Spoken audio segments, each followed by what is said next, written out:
We're reporting live from the Seattle Library, the Seattle Public Library, the beautiful Seattle Public Library with the beautiful glass ceilings. And I'm reporting this. I want to talk about slavery in America, and I want to talk about some of the people that we don't recognize as being a contributor to the ending of slavery.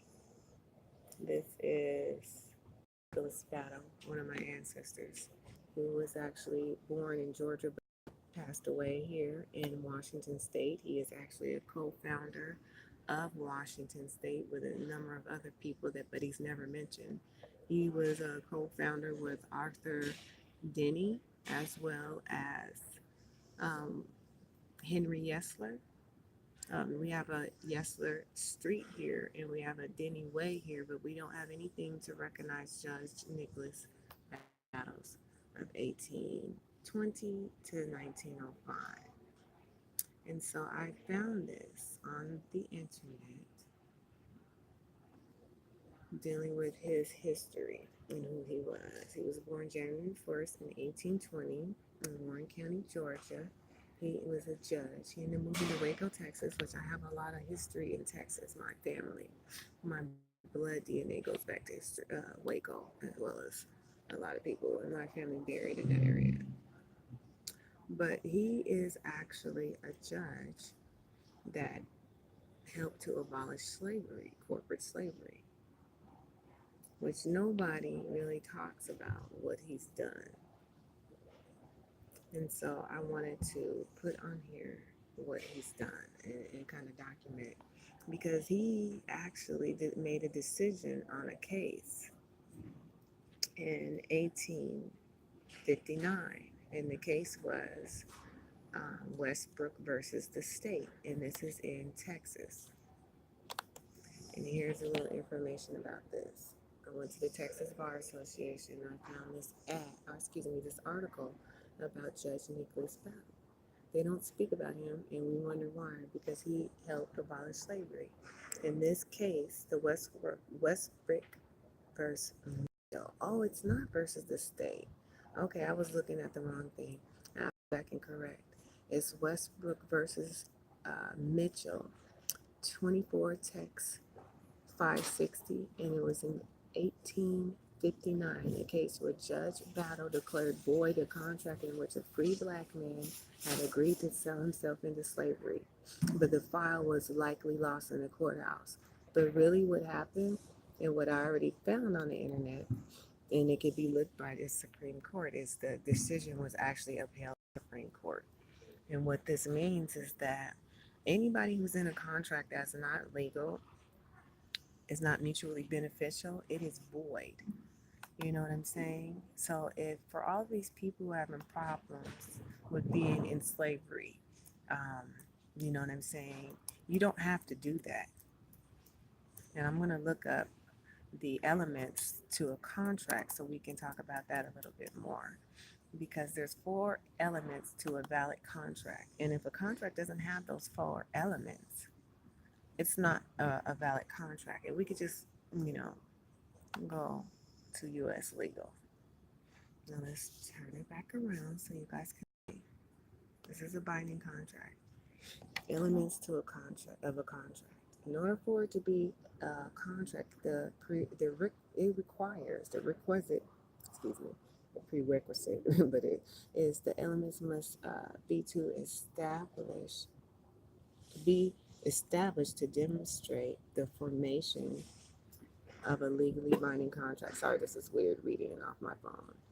Are 1, offer; 2, acceptance; 3, consideration; 4, mutuality of the obligation; and 5, competency and capacity. That's really what you want to deal with, is the competency of the contract, because right now we're dealing with a novation contract. A lot of contracts are not fully explained, or they're not mutually beneficial, or because we are in a bankruptcy in the United States of America, the contract is not void because there's no legal consideration which according to the Constitution in consideration is silver and gold, or excuse me, the,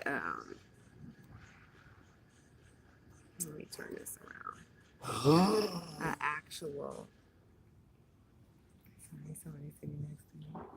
An actual Federal Reserve note. It's a silver certificate or a gold certificate.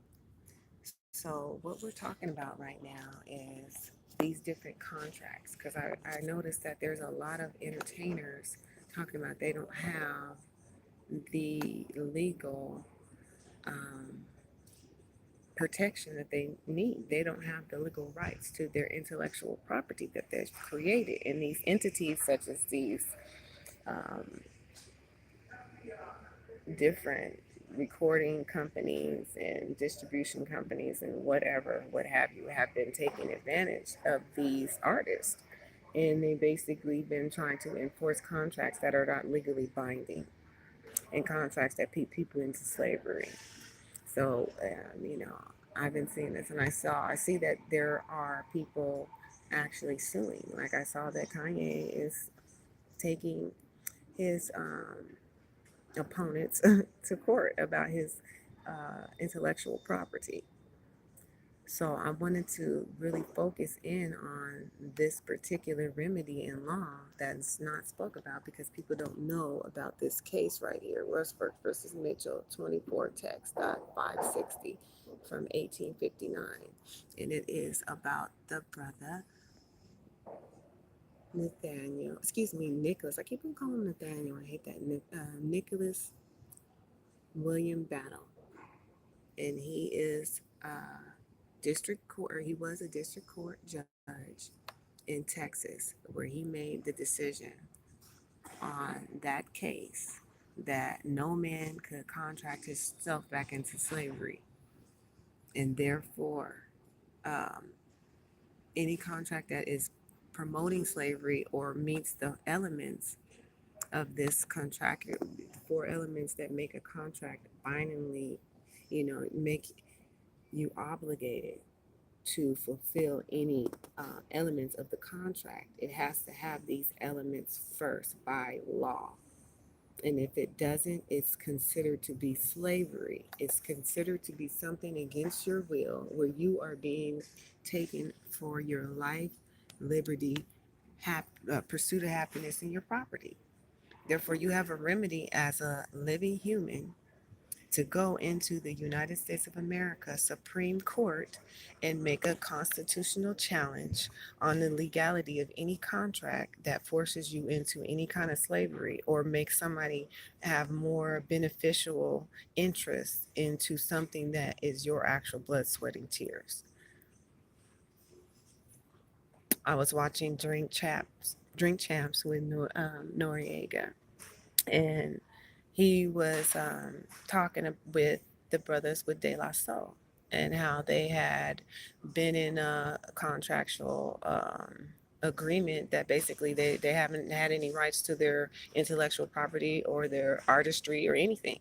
And these companies and these attorneys and these lawyers are acting as if what they're doing is legal and legally binding. So I wanted to put this out here to stress the point that what these people are doing is not legally binding, and there is a remedy in law, the real law. And I'm not talking about district courts. I'm talking about the Supreme Court for the United States of America. That is where living people are supposed to be taking their cases against the corporate entity of the United States of America. You're supposed to be taking these cases into the Supreme Court. You don't want to take them into a district court because the district courts are just there to, you know, argue the contract and whether the contract is valid. And obviously, they're not arguing the right stuff because we know any contract that puts you into slavery is void. And we have to remember what happened and who did this. A man of law, one of my ancestors, Nicholas William Battle, founder of King County, Washington, father of a postmaster of the United States of America, and co-owners to Boeing Corporation.